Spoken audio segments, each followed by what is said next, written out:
Ya, selamat malam. Selamat datang kembali di acara membaca Madilog bersama-sama dari Mokondo Project. Eh, Hari ini kita akan melanjutkan bab pendahuluan, hmm, tepatnya subbab perpustakaan.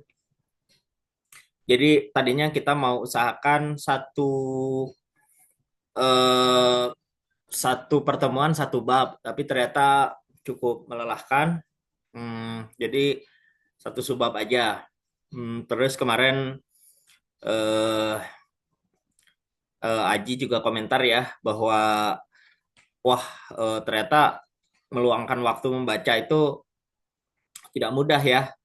Dalam seminggu itu untuk 1 jam aja orang belum tentu punya waktu gitu. Apalagi sibuk kerja ya, capek pulang, mana sempat baca. Nah, di kesempatan kali ini kita coba membaca dalam arti yang sesungguhnya. Lalu di bagian tertentu kita stop untuk bahas. Tapi kalau ternyata tidak ada yang bisa dibahas ya kita baca aja. Hmm, aku akan mulai dari aku sendiri dulu, yang lain Tes. bisa di mute dulu. Eh,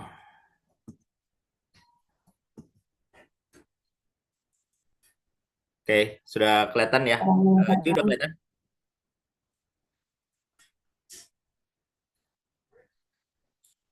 Oke, eh, jelas ya? Share screen-nya. Oke, perpustakaan.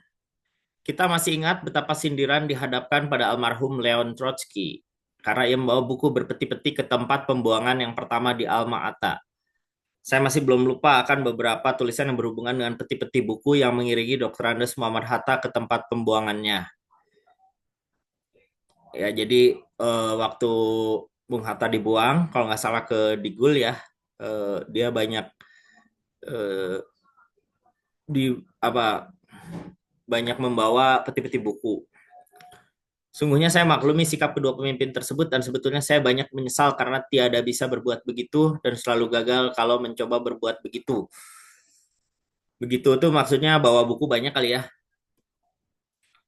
Bagi seseorang yang hidup dalam pikiran yang mesti disebarkan, baik dengan pena maupun dengan mulut, perlulah pustaka yang cukup. Seorang tak akan bisa membuat gedung kalau alatnya seperti semen, batu, tembok, dan lain-lain tidak ada. Seorang pengarang atau ahli pidato perlu akan catatan dari buku musuh, kawan, ataupun guru.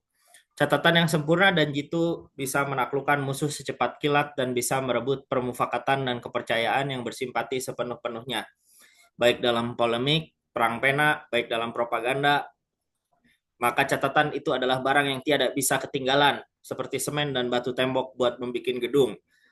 Selainnya daripada buat dipakai sebagai barang bahan ini, buku-buku yang berarti tentulah besar faedahnya buat pengetahuan dalam arti umumnya. Dia lagi bicara bahwa knowledge is power gitu ya. Dengan kita punya pengetahuan, dia menyebutnya pustaka, kita bisa menaklukkan musuh secepat kilat dan merebut permufakatan dan kepercayaan yang bersimpati sepenuh-penuhnya. Jadi pentingnya membaca bagi orang yang ya intelektual gitu ya. Eh, Banyak baca itu penting. Ketika saya menjalankan pembuangan yang pertama, yaitu dari Indonesia pada 22 Maret 1922, saya cukup diiringi oleh buku, walaupun tiada lebih dari satu peti besar. Jadi dia diiringi banyak buku, tapi tidak lebih dari satu peti. Di sini ada buku-buku agama, Quran, dan kitab suci Kristen, Buddhisme, Konfusianisme, Darwinisme, perkara ekonomi yang berdasar liberal, sosialistis, atau komunistis, perkara politik juga dari liberalisme sampai ke komunisme, buku-buku riwayat dunia, dan buku sekolah dari ilmu berhitung sampai ilmu mendidik, ya ilmu pedagogi gitu. Pustaka yang begitu lama jadi kawan dan pendidik terpaksa saya tinggalkan di Nederland karena ketika saya pergi ke Moskow, saya mesti melalui Polandia yang bermusuhan dengan komunisme. Dari beberapa catatan nama buku di atas, orang bisa tahu kemana condongnya pikiran saya, gitu ya. Jadi dari bacaan-bacaan orang bisa tahu condong kemana. Itu. Jadi saya paling tidak setuju judge the book by its cover. Ya justru cover itu menentukan itu. Don't judge a book by its cover katanya. Tapi cover itu sebenarnya kadang menentukan condong pikiran seseorang. Di Moskow saya cocokkan pengetahuan saya tentang komunisme. Dalam waktu 8 bulan di sini saya sedikit sekali membaca tetapi banyak mempelajari pelaksanaan komunisme dalam semua hal dengan memperhatikan segala perbuatan pemerintah komunis Rusia baik politik maupun ekonomi, didikan ataupun kebudayaan dan dengan percakapan serta pergaulan dengan bermacam-macam golongan. Di sini saya juga banyak menulis perkara Indonesia buat laporan Komintern, Komunis Internasional ya. Ketika saya meninggalkan Rusia, memang saya tiada membawa buku apapun, sedang buku peringatan pun tidak. Pemeriksaan dibatas meninggalkan Rusia keras sekali. Pemeriksaan dibatas meninggalkan Rusia keras sekali. Apa maksudnya ya? Pemeriksaan dibatas. Ketika saya meninggalkan Rusia, di perbatasan. Pemeriksaan di perbatasan, gimana di? Ketat sekali. Oh, ketat sekali maksudnya ya. Sehingga dia banyak nggak bawa buku gitu ya. Oke. Okay. Mana yang komen di sini ya? Ada yang dengerin juga. Tetapi sampai di Tiongkok dan kemudian di Indonesia, saya dengan giat mengumpulkan buku-buku yang berhubung dengan ekonomi, politik, sejarah, ilmu pengetahuan, sains, gila. Buku-buku baru yang berdasar sosialisme dan komunisme. Mengunjungi toko buku adalah pekerjaan yang tetap dan dengan giat saya jalankan. Nafsu membeli buku baru, lebih-lebih yang berhubungan dengan ekonomi Asia, membuat kantong saya seperti boneka yang tiada berdaya apa-apa. Menarik ya, kantongnya seperti boneka yang tidak berdaya apa-apa. Tetapi tiada banyak bahagia yang saya peroleh, sebab kelumpuhan otak seperti saya sebutkan di atas, maka tak lebih dari 1 jam sehari saya bisa membaca buku bertimbun-timbun itu. Saya terpaksa menunggu sampai kesehatan membenarkan, tetapi rupanya pustaka tak bisa mengawani saya. Bagus sekali ya bahasanya. Ya, jadi kalau orang itu gandrung membaca, duit habis tuh buat buku ya. Dan itu eh, apa? Bisa jadi buku-buku itu dikoleksi nggak semuanya kebaca gitu ya. Saya juga ada perpustakaan kecil di sini ya, bukan berarti saya baca semuanya, tapi eh, perpustakaan itu memberi semacam aura ya buat saya untuk setidaknya punya harapan untuk terus membaca. Jadi saya setuju kalau orang senang baca tuh ya koleksi buku aja. Mau dia bakal baca itu atau tidak, tapi orang yang senang buku pasti akan punya banyak buku. Itu sebagai harapan buat dia ya. Apa Anggun? Beli buku bukan untuk dibaca loh. Beli buku ya buat menyemangati bahwa suatu hari kita punya cukup usia untuk membaca.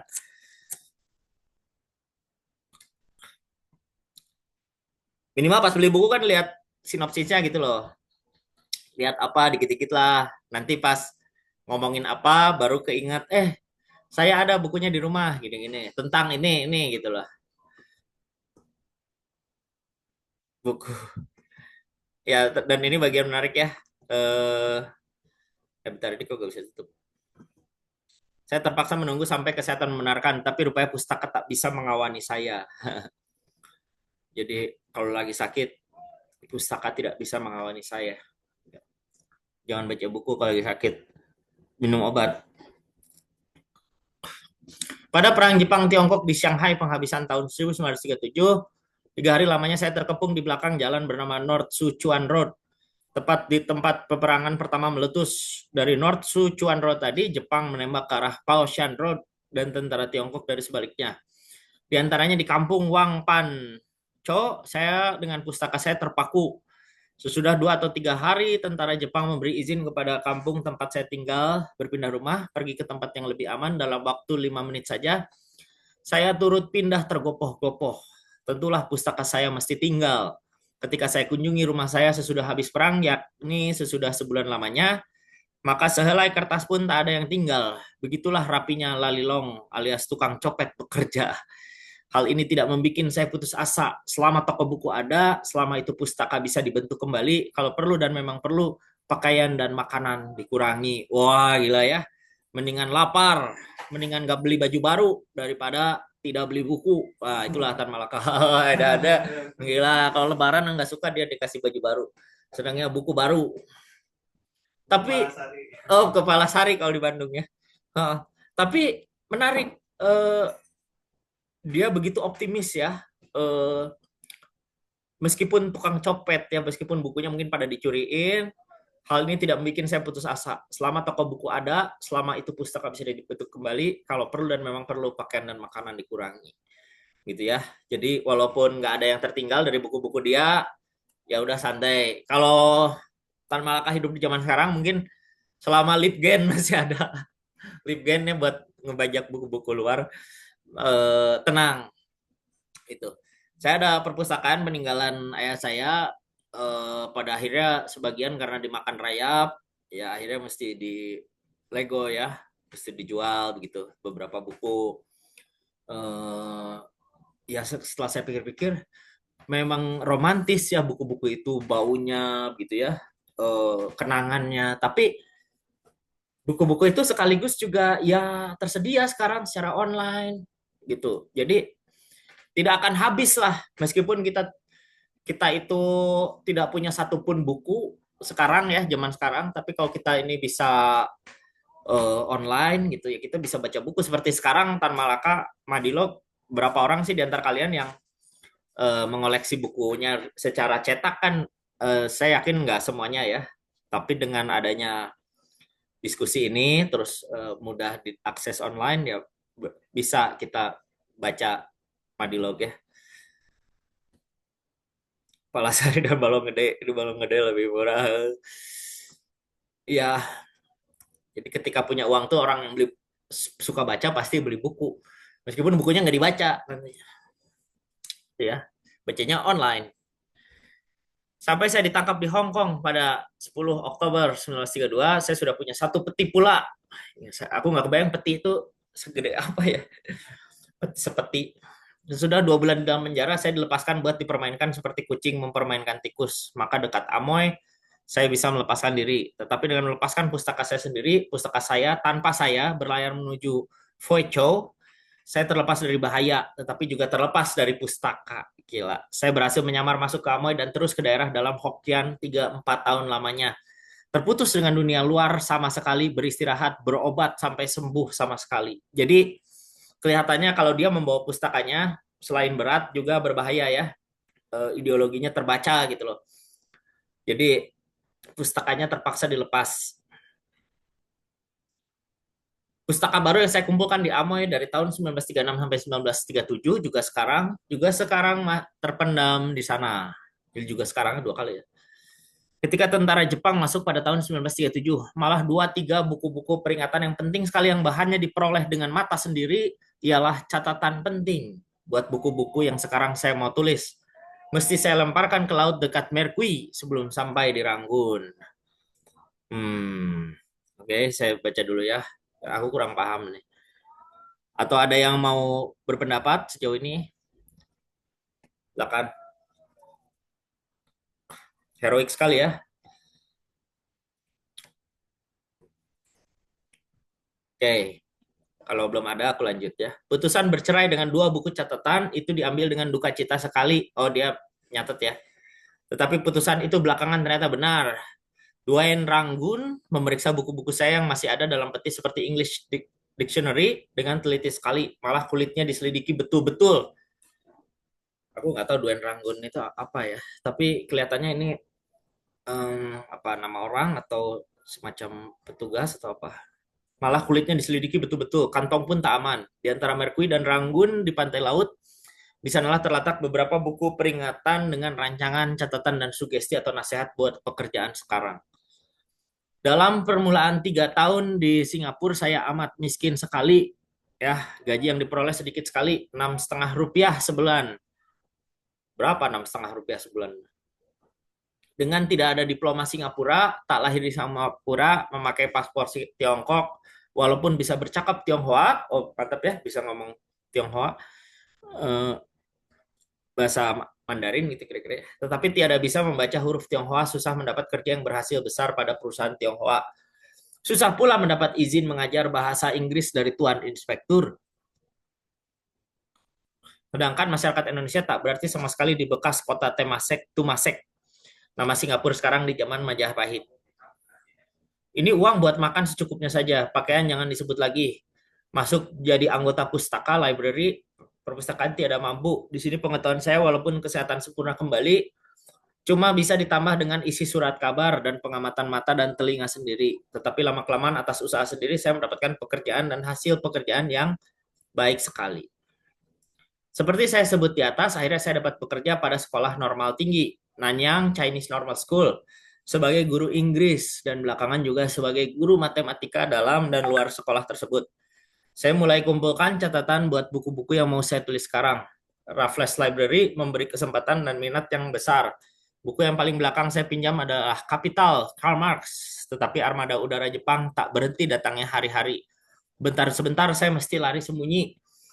Cuma dalam lubang perlindungan saya bisa baca Kapital buat mengumpulkan bahan yang sebenarnya saya ulangi membacanya. Sampai 15 Februari 1942 saya masih pegang Kapital itu dengan beberapa catatan. Tetapi sesudah Singapura menyerah, semua penduduk laki perempuan, tua muda dihalalkan dengan pedang terhunus kiri kanan dengan ancaman tak putus-putusnya menuju ke satu lapangan. Di sini ratusan penduduk Tionghoa ditahan 1 hari buat diperiksa. Di sini saya juga turut menghadapi senapan mesin. Di belakang hari kami mendengar bahwa maksud tentara Jepang yang bermula ialah memusnahkan semua penduduk Tionghoa yang ada di Singapura, tetapi dibatalkan oleh pihak Jepang yang masih mempunyai pikiran sehat dan rasa tanggung jawab terhadap dunia lainnya. Ya, begitu. Kayaknya capek banget ya mau baca ya. Begitu sampai sembunyi-sembunyi baca Das Kapital segitu tebalnya sambil ditembak-tembakin gitu loh. Ya, betapa berat perjuangannya ya.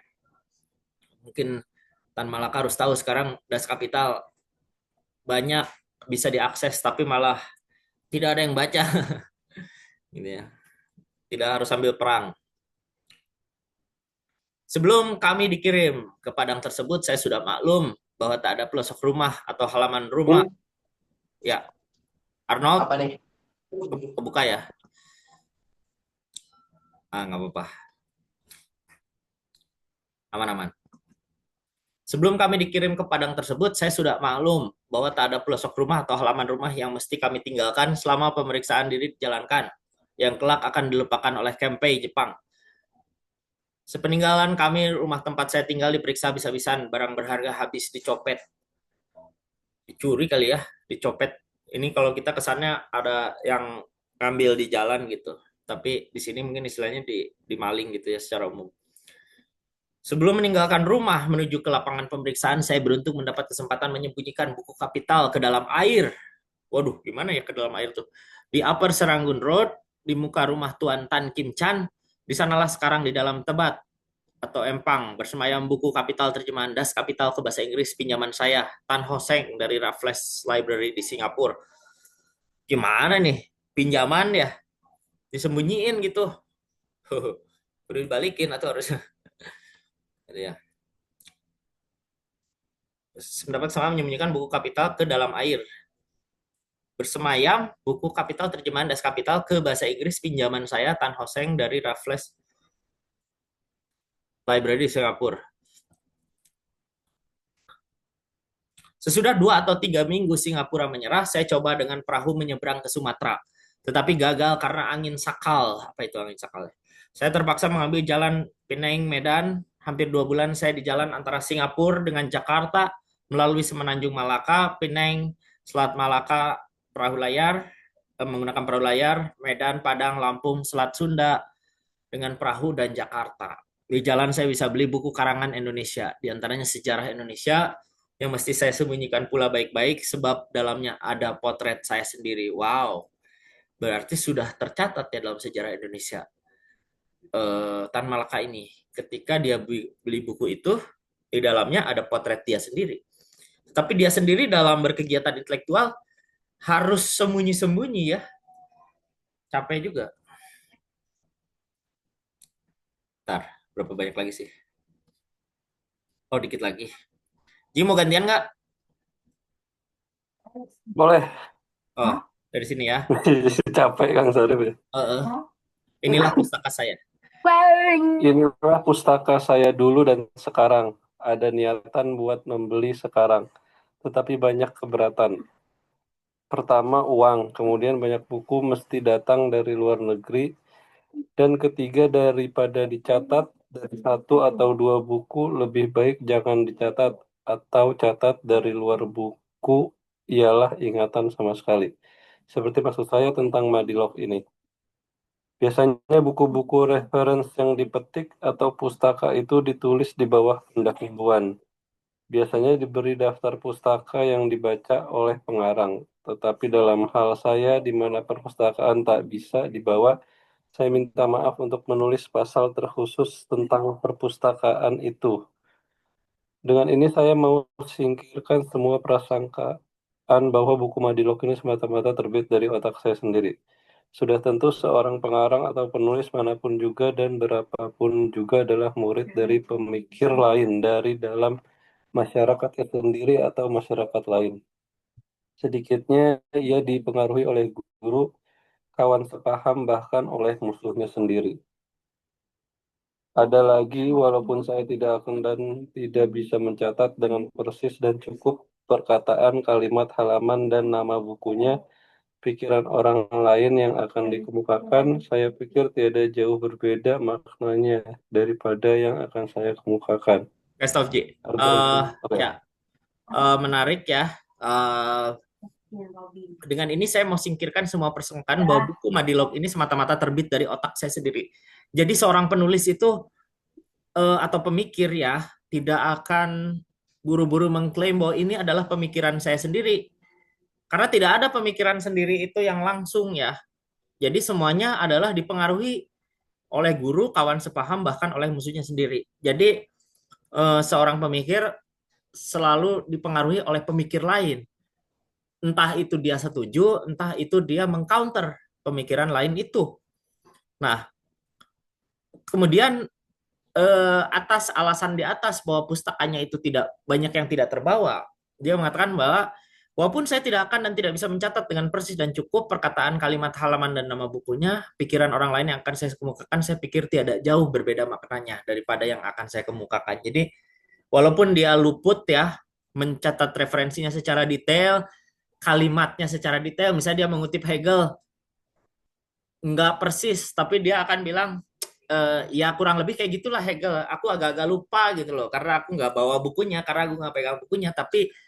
Tapi aku yakin tiada jauh dari berbeda dari makna berbeda maknanya dari yang asli gitu. Uh, gitu ya. Jadi teman-teman kalau mau jadi pemikir original, sebenarnya tidak ada pemikir original itu. Pemikir itu pasti harus tekun membaca pemikir lain.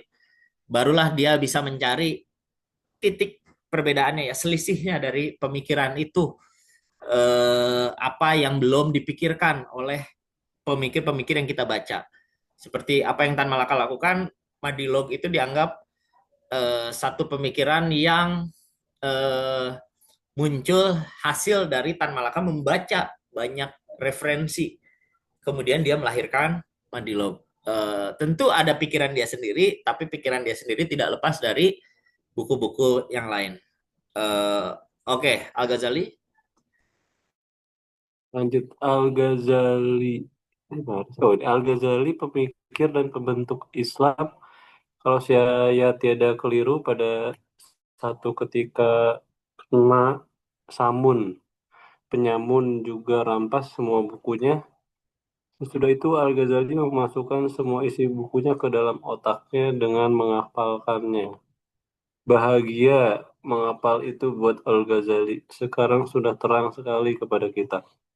Pada masa kecil memang saya juga menghafal, tetapi bukan dalam bahasa ibu, melainkan dalam bahasa Arab dan Belanda. Tetapi ketika sudah sedikit berakal, saya sesali dan saya bantah kebiasaan saya itu. Pada ketika itu saya sadar bahwa kebiasaan menghafal itu tidak menambah kecerdasan, malah menjadikan saya bodoh, mekanis seperti mesin. Yang saya ingat bukan lagi arti sesuatu kalimat, melainkan bunyinya atau halaman buku, di mana kalimat tadi tertulis. Pula kalau pelajaran itu terlalu banyak, sudahlah tentu tak bisa diapalkan lagi. Tetapi saya juga mengerti gunanya pengetahuan yang selalu ada dalam otak. Begitulah saya ambil jalan tengah padu yang baik dari kedua pihak. Apalkan ya, apalkan, tetapi perkara barang yang sudah saya mengerti betul. Saya apalkan kependekan intinya saja. Pada masa itulah di sekolah rakyat Bukit Tinggi saya sudah lama membuat dan menyimpan dalam dalam otak perkataan yang tidak berarti buat orang lain, tetapi penuh dengan pengetahuan buat saya. Buat keringkasan uraian ini, maka perkataan yang bukan perkataan ini saya namakan jembatan kedelai. Walaupun tidak sama dengan Bruce guys yang terkenal buat menjawab pertanyaan siapa yang akan menang di antara dua negara, umpamanya saya pakai jembatan keledai. Keledai saya, Avia Gumi. A huruf yang pertama mengandung perkataan Inggris, ialah armamen. Artinya ini kekuatan udara, kekuatan darat, dan laut. Masing-masing tentu mempunyai cerita sendiri. Dan A huruf pertama itu bisa membawa jembatan kedelai, keledai yang lain seperti Kedai. ALS. Ialah susunan huruf pada perkataan air, udara, land, darat, dan sea, laut, forces, tentara. Sesudah dibandingkan perkata armamen di antara kedua negeri itu, maka harus diuji perkara yang kedua, yakni finance, terpotong oleh huruf F, keuangan, dan sebagainya. Demikianlah jembatan keledai Avia Gumi ini saja boleh jadi meminta seperempat atau setengah brosur kalau dituliskan. Dalam ekonomi, politik, muslihat perang, sains, dan sebagainya saya ada menyimpan jembatan keledai. Kalau buku penting yang saya baca ada dalam bahasa Inggris, maka jembatan keledai saya susunannya tentu dari permulaan atau sebagian perkataan Inggris. Oke, stop Ci. Kalau tidak, Thank you. boleh. Ya, ini jadi cara dia ngapalin, walaupun dia merasa ngapalin itu nggak terlalu bikin pinter juga. eh di sini ada tulisan bahwa kebiasaan menghafal itu tiada menambah kecerdasan, malah menjadikan saya bodoh, mekanis seperti mesin. Yang gara-gara menghafal, yang saya ingat bukan lagi arti sesuatu kalimat, melainkan bunyinya atau halaman buku di mana kalimat tadi tertulis. Pula kalau pelajaran itu terlalu banyak, sudahlah tentu tak bisa dihafalkan lagi, gitu ya. Tetapi saya juga mengerti gunanya pengetahuan yang selalu ada dalam otak. Gitulah, begitulah saya ambil jalan tengah padu yang baik dari kedua belah pihak. Ya, tapi jadi ngapalin itu bikin bodoh ya, tapi juga dalam arti untuk konsep-konsep tertentu eh, dia merasa penting untuk ngapalin, caranya dengan membuat jembatan keledai gitu ya. Eh, Misalnya buat menjawab pertanyaan siapa yang akan menang di antara dua negara, saya pakai jembatan keledai saya Avia Gumi ya. eh, apa Air, Land, Sea, Forces, eh, ada finance di sini. Pokoknya dia kayak buat-buat akronim sendiri gitu ya untuk memudahkan, eh, supaya konsepnya tidak lepas dari kepala. Tapi dia juga mengingatkan, eh, ya jas merah, jangan sekali-sekali lupakan sejarah. Em, tapi dia ingatkan bahwa ngapalin itu juga sedikit membodohi gitu kalau kalau kebiasaan banget ya, terlalu terbiasa. Tapi yang harus dihafal bukan si plek-ketiplek kalimatnya, tapi dia menganggap alat bantu itu penting untuk menghafal, yaitu jembatan keledai ya. Gitu. Oke, gantian lagi boleh. Ada perempuan nggak mau baca apa? Aku nggak tahu siapa, ada perempuan di sini. Ada Anggun, ada Naima, kayaknya sih perempuan. Ada mau coba? Anggun? Sampai mana ya tadi ya? Kalau tidak beratus, Oh, berarti kalau tidak beratus ini. ya.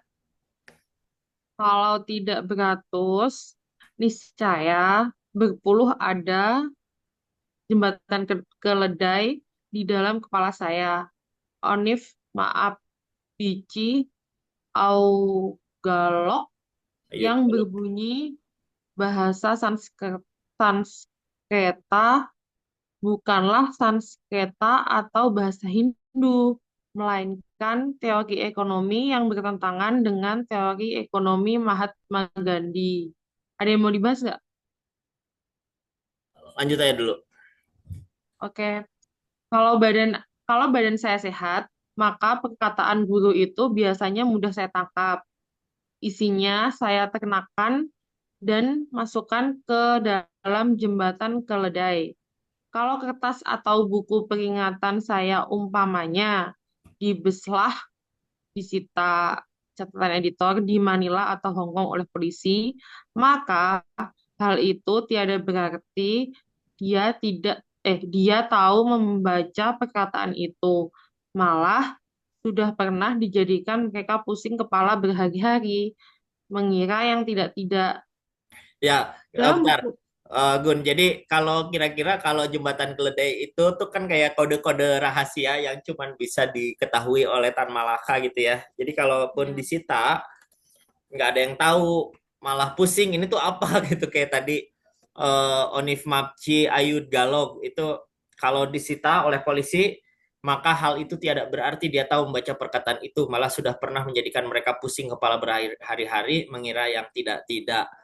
Eh, gitu ya. Jadi dia senang banget merangkum gagasan ke dalam jembatan keledai selain berguna untuk menambah eh, memasukkan konsep ke dalam memorinya, juga berguna untuk menghindari polisi atau penyitaan lainnya karena catatannya dianggap memusingkan. Apa arti semua ini gitu ya. Oke, lanjut dalam buku yang akan ditulis di belakang hari.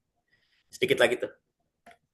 dalam buku yang akan ditulis belakang hari, kalau umur panjang, saya kelak bisa meneruskan cerita jembatan keledai saya ini. Saya anggap jembatan keledai itu penting sekali buat pelajar di sekolah dan paling penting buat seseorang pemberontak pelarian-pelarian. Bukankah seseorang pelarian politik itu mesti ringan bebannya, seringan-ringannya? Ia tak boleh diberatkan oleh benda yang lahir seperti buku ataupun pakaian. Hatinya terutama tak boleh diikat oleh anak istri, keluarga, atau handai tolan. Dia haruslah bersikap dan bertindak sebagai marsuse, angkatan militer siap gempur, catatan editor, yang setiap detik siap sedia berangkat meninggalkan apa yang bisa mengikat dirinya lahir dan batin. Ringkasnya, walaupun saya tiada berpustaka, walaupun buku-buku saya terlantar cerai-berai dan lapuk atau hilang di Eropa, Tiongkok, Lautan Hindia, atau dalam tebat di muka rumah Tuan Tan King Chang di Upper Serangoon Road, Singapura, bukanlah artinya itu saya kehilangan dalam tanda kutip isinya buku-buku yang berarti, tetapi yang lama itu tentu boleh jadi rusak. Catatan atau makna yang saya kemukakan dari pikiran oleh orang lain boleh jadi tiada cukup atau bertukar arti. Dalam hal ini, sekali lagi saya minta maaf dan simpati. Oke, thank you Agun, mantap. Terima kasih. Itu satu subbab kita selesaikan. Saya akan komen dulu sebelum teman-teman mungkin ada pendapat, ada tanggapan, ada kritik atau lainnya. Eh, saya melihat Tan Malaka ini heroik sekali dalam hal intelektual ya. Dia menganggap pelarian politik itu mesti ringan bebannya, seringan-ringannya gitu. Jadi kalau dia itu melarikan diri nggak boleh diberatkan oleh benda yang lahir seperti buku ataupun pakaian. Jadi kalau lari secara politik itu jangan banyakkan bawa barang gitu loh. Nanti berat, pusing. Nanti kan dia akan berhadapan dengan pemeriksaan sebagainya ya. Hatinya juga tidak boleh diikat oleh anak istri, keluarga serta handai tolan. Dia haruslah bersikap dan bertindak sebagai marsuse, jadi angkatan militer siap gempur yang setiap detik kalau perlu lari dia harus berani meninggalkan apa yang bisa mengikat dirinya lahir dan batin. Jadi Tan Malaka mau bilang bahwa dia itu pelarian politik, tetapi pikiran-pikirannya itu datang bersamanya, apa dibawa bersamanya. Jadi yang dibawa bersama itu hanya pikiran-pikirannya, tidak banyak benda lahir dan catatan yang berisi jembatan keledai itu. Yang kalau dicek oleh polisi dan berbagai bentuk pemeriksaan lainnya, dia tidak akan berarti apa-apa gitu. Jadi apa begitu ini ya, begitu apa begitu ya heroik begitu. Jadi dia nggak bawa apa-apa, jangan diberatkan oleh apapun, bawalah hanya catatan saja yang tidak bisa dikenali oleh polisi gitu. Nah, terus dia juga menekankan tadi yang bisa kita maknai di situ bahwa eh, walaupun Madilog ini isinya banyak dia lupa gitu ya referensinya, nggak kayak sekarang kalau kita nulis jurnal ilmiah banyak apanya eh, banyak kutipan ya, banyak referensi tahun. Nah dia tuh nggak bisa karena buku-bukunya nggak ada. Tapi bukan berarti dia itu tidak tidak taat, tidak tertib pada referensi. Dia juga tertib, tetapi mungkin agak tidak akurat. Nah, cuman dia menekankan bahwa artinya tidak akan terlalu jauh berbeda dengan aslinya, begitu ya. Eh, Silakan teman-teman ada yang mau komen. Kita ada waktu 15 menit untuk berkomentar, memberikan pendapat, menanggapi, mengkritik. Silakan. Boleh di chat, boleh buka mic.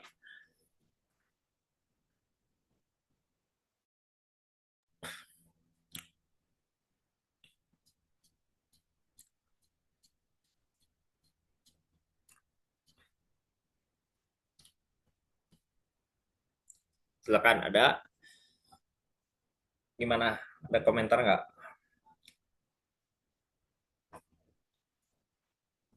Ada chat. Ingatan di pertemuan selanjutnya. Ya, pertemuan selanjutnya ingatan. Kita pelan-pelan aja lah. Yang penting ada progres. Mau ini berlangsung 1 tahun juga ya udahlah.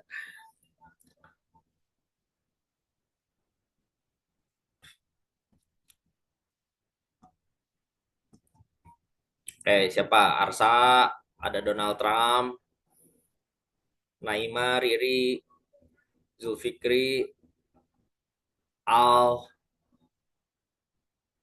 Anggun, Aji, ada yang mau berpendapat silakan. Aku deh Kak, mungkin berpendapat dikit.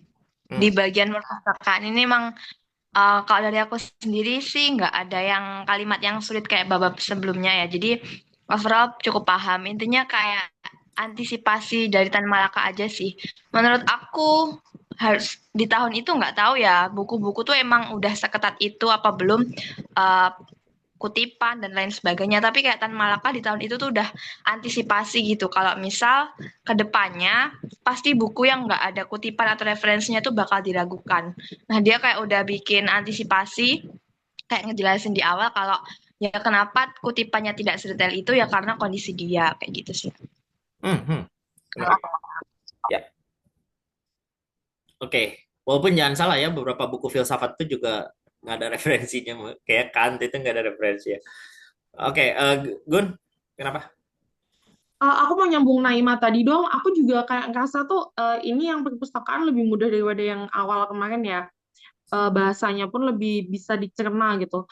Dan aku rasa tuh si Tan Malaka itu aku sebenarnya mau nanya sih. Tadi tuh awal-awal tuh aku mau nanya sih, tapi mungkin kayak aku sendiri juga agak bingung nanyanya gimana. Jadi tuh intinya zaman dulu itu apa emang ada orang-orang yang emang super kayak super intelek gitu, maksudnya dia punya intensi ke situ, atau emang semuanya tuh kan maksudnya zaman segitu kan banyak yang awam ya Kang Syarif ya, Hmm. maksudnya zaman segitu. Tapi kenapa Tan Malaka tuh kayak diberi berkat gitu sama semesta gitu, maksudnya kayak dia kayak intensi untuk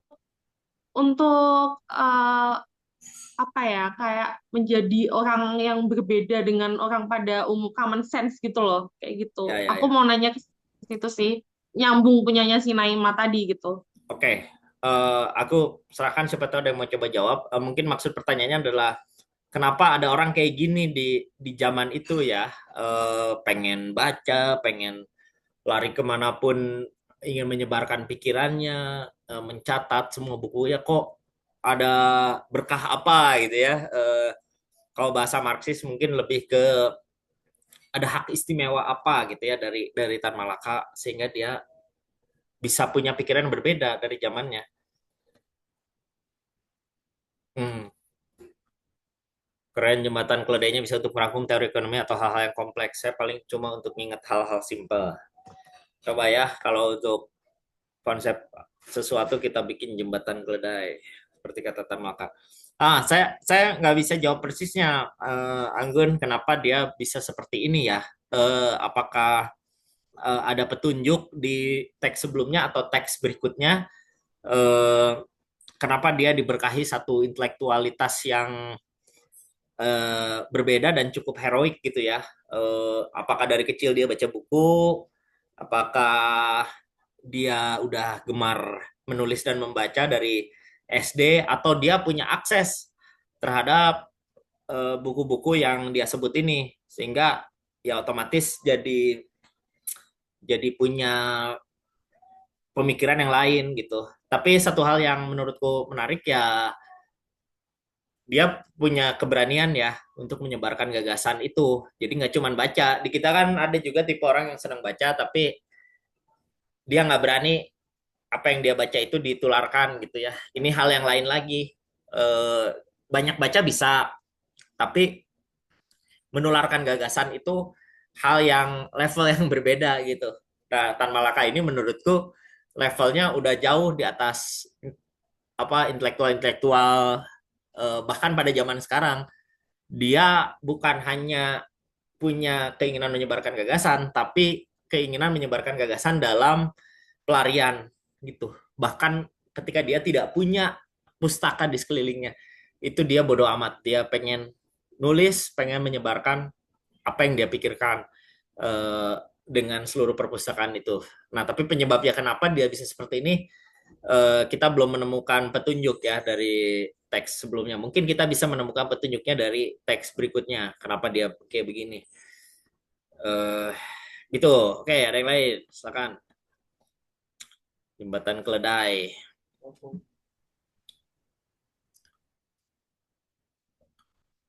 Benar, ini bagian ini cukup ini ya, enakan eh, part ya. Cukup bisa dimengerti nggak kayak sebelumnya. Ya Kang, Ji gimana? dilihat di daftar isinya juga nggak ada itu ya, referensi catatan kaki ya. Nggak ada. Mm-mm.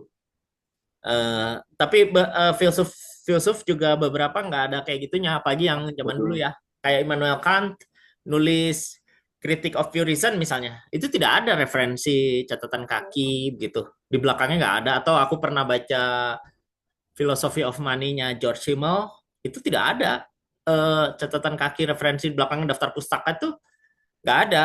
Eh, jadi benar-benar seperti pure pemikirannya, walaupun di situ di dalam itu pasti disebut-sebut gagasannya siapa siapa gitu. Uh, tapi nggak tahu, belum ada format yang baku atau belum ada keharusan ilmiah gitu ya. Kalau sekarang kan bahkan daftar pustaka tuh diplot, misalnya tesis harus 60 daftar pustaka. Oh, jadi asal buku aja dimasuk-masukin dibaca belum tentu, tapi kayak dibuat standarisasi untuk daftar pustaka, minimal dia baca berapa buku gitu. Jadinya masuk-masukin aja asal judul kalau praktisnya begitu. Tapi ya kalau apa Tan Malaka aku yakin beneran baca gitu sampai dia ingat. Cuman nggak ada cantumannya, referensinya gitu. Gitu Ji. Jadi pengalaman semuanya ditulisin langsung gitu ya. Ini benar-benar hasil apa ya istilahnya sublimasi pikiran dia, jadi udah menubuh sih.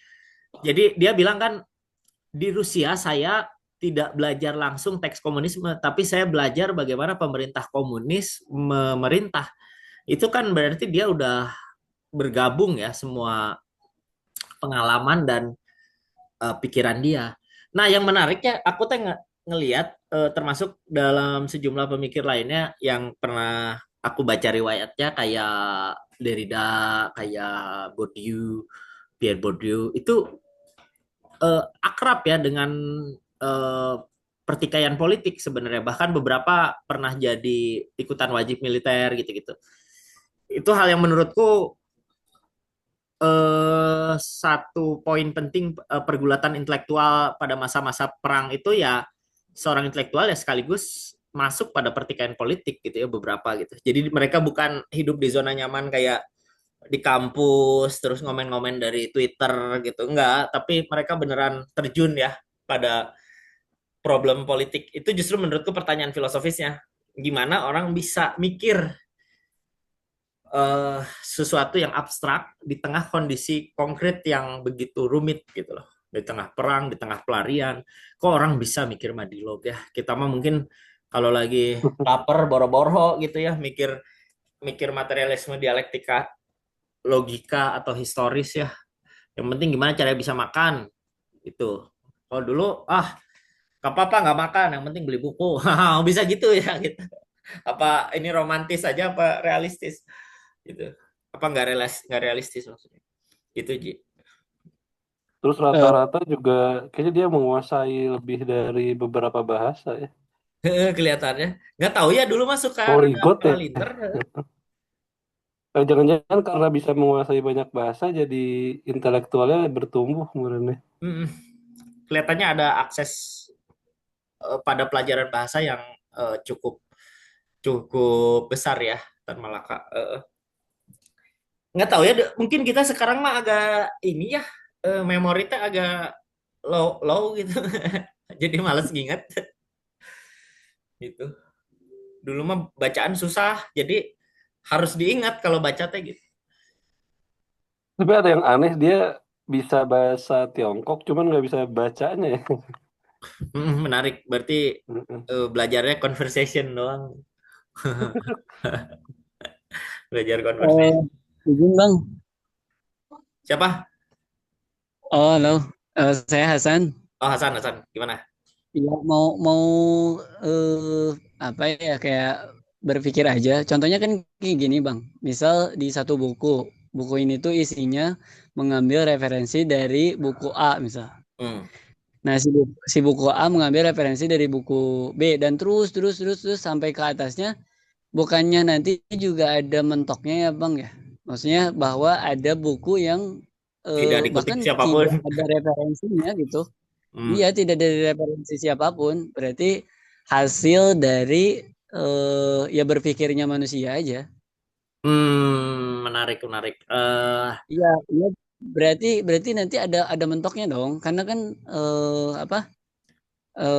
Kalau di ini tuh tasalsul. Jadi kayak kita nanya ini Bang, apa namanya? Siapa yang lebih berkuasa? Siapa yang lebih berkuasa? Nanti akhirnya pasti ada titik di mana yang paling berkuasa yaitu Tuhan gitu. Nanti mentok tuh setelah Tuhan ya siapa lagi yang lebih berkuasa dari Tuhan? Ya udah stop dari Ya, sana gitu. Nah, bentuk. pengetahuan pun menurutku juga kalau tadi misal pertanyaannya adalah referensi-referensi. Nah, mentoknya sampai mana nih? Nah, gitu kan, Bang? Ya, ya, menarik. Uh, aku coba tanggapi ya. Memang ada istilahnya buku babon ya, buku yang klasik yang mungkin banyak teks-teks berikutnya merefer ke sana. Misalnya kalau di Tiongkok itu filsafat-filsafatnya konon mengacu pada I Ching ya, I Ching gitu. Aku lupa artinya, tapi kira-kira itu buku kuno yang tidak disebutkan siapa penulisnya, pokoknya klasik aja.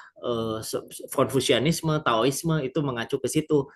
Memang kalau ditarik ke siapa yang paling dulu itu agak susah ya, tapi setahu saya kalau kita itu bertradisi intelektual terutama Barat, itu tidak ada satu pemikiran pun yang dilepaskan dari gagasan sebelumnya, meskipun tidak di-refer secara resmi. Misalnya Descartes,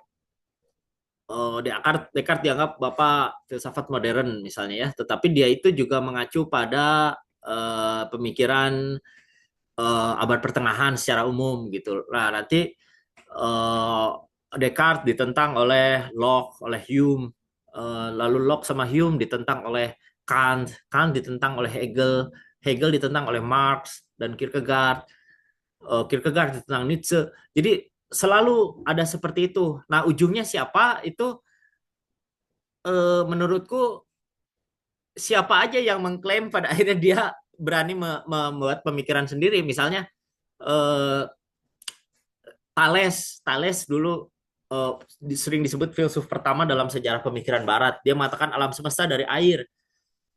Nah, Thales mengacu pada siapa? waduh bingung juga, jangan-jangan dia yang pertama untuk mengatakan itu, tapi belum tentu dia yang pertama, bisa jadi dia yang terdokumentasikan pertama kali gitu. Jadi ujung dari referensi ini siapa, aku pikir agak sulit ya melacaknya. Tapi yang terpenting adalah kita selalu berusaha gitu sebagai orang yang katakanlah intelek, pembaca, itu selalu me- mencoba menghargai gagasan sebelumnya untuk sebelum kita coba berpikir sendiri ya. Itu kayak kayak udah kebiasaan, itu udah tradisi gitu loh. Kayak pemikir Islam Al-Ghazali ngeritik Farabi sama Ibnu Sina. Eh, Al-Ghazali kemudian dikritik lagi oleh Ibnu Rushd. Tapi kalau dalam tradisi yang sifatnya agama misalnya, ujungnya ya kitab suci misalnya ya. Kitab sucinya tuh apa gitu. Kitab suci yang tidak di apa, dia tidak mengacu pada kutipan yang lain gitu. Itu juga bisa. Ya, tapi poinnya menurutku ini ya, itu pertanyaan bagus, kayak eh, pada titik mana referensi itu selesai, paling ujungnya tuh di mana. Iya, mungkin kitab klasik, kitab yang nggak ada pengarangnya gitu ya. Kitab suci yang dianggap turun pertama gitu. Tapi aku pikir dalam tradisi intelektual manapun selalu ada kutip mengutip ya, meskipun tidak formal gitu, tidak pakai Chicago style, apa style gitu ya. Tapi bahkan Marx sendiri sering ngutip ya. Izin Bang. Ya gimana? Oh iya, maaf ya, potong. Gak apa-apa. Kalau kalau kalau kalau saya sendiri sih lebih meyakininya kalau jawabannya itu tidak tahu, sepertinya bukan bukan jawaban yang tepat untuk seorang intelektual gitu menurut saya ya.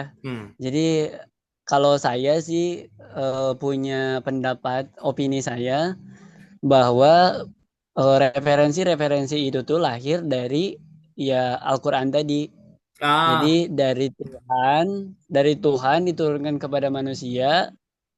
Kan kalau di Al-Qur'an itu ada fa'adamal asma'u kullaha, maka aku berikan diberikan pengetahuan lah kepada Nabi Adam itu nama-nama benda yang ada di bumi ini. Contohnya kayak gitu kan. Kalau di Al-Qur'an. Terus itu tuh menjadi referensi karena referensi yang paling terakhir. Kenapa?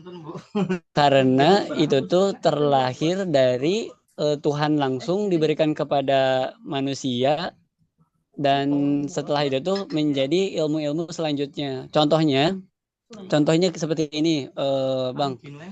Kan di Al-Qur'an itu ada ayat inja'akum fasikum fatabayyanu, ketika datang kepada kamu seorang yang fasik. Yang fasik tuh yang kadang hafalannya kurang kayak gitu-gitulah, pokoknya mah orang berdosa kayak gitu tuh. Fatabayyanu katanya pastikan kata-kata dia itu benar atau tidak kan. Nah, dari satu ayat itu aja yang dikeluarkan oleh Al-Qur'an menjadi ilmu yang sangat luar biasa, yaitu ilmu mustalah hadis. Jadi ilmu yang menentukan bahwa hadis ini tuh termasuk yang baik, standar atau buruk gitu. Nah, menurutku konsep yang paling akhir atau referensi yang paling akhir menurut saya ya adalah kitab suci tadi, karena ini tuh terlahir dari Tuhan diturunkan kepada manusia, dan manusia ini tuh menyebarkan dan mulai tuh berpikir dari sana, dari referensi ke referensi yang tadi Abang bilang juga, saling tackle ke tackle gitu, dan akhirnya meluaslah keilmuan itu sendiri gitu. Dari saya gitu, Bang. Makasih Hasan. Saya setuju bahwa filsafat Barat itu tidak bisa dilepaskan dari tradisi kekristenan ya. Meskipun ada ateisnya, ada agnostiknya, tapi seringkali tanpa sadar tidak sadar ada usaha mengkritik, ada usaha membantah. Tapi berarti kan kalau dikritik sumber itu berarti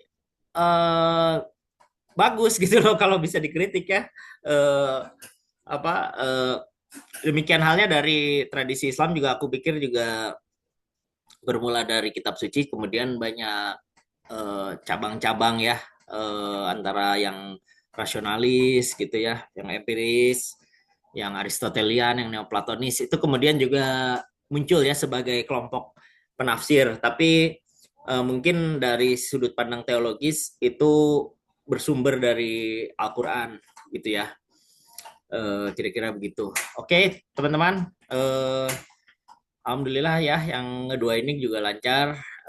Kita masuk minggu depan di ingatan. Eh, Panjang nggak sih? Bentar ya, dua kalian aja ya. Bentar. Panjang yang ini, meninjau ke muka. Oh enggak lah. Udahlah minggu depan dua kali ya, dua dua subbab nih, soalnya ingatan pendek banget. Ah, Gabung. ingatan. Setuju ya. Oke. Ya udah hari ini perpustakaan cukup. Terima kasih teman-teman. Aku izin upload ke YouTube. Sampai ketemu minggu depan. Bye bye. Masih Kang. Yo.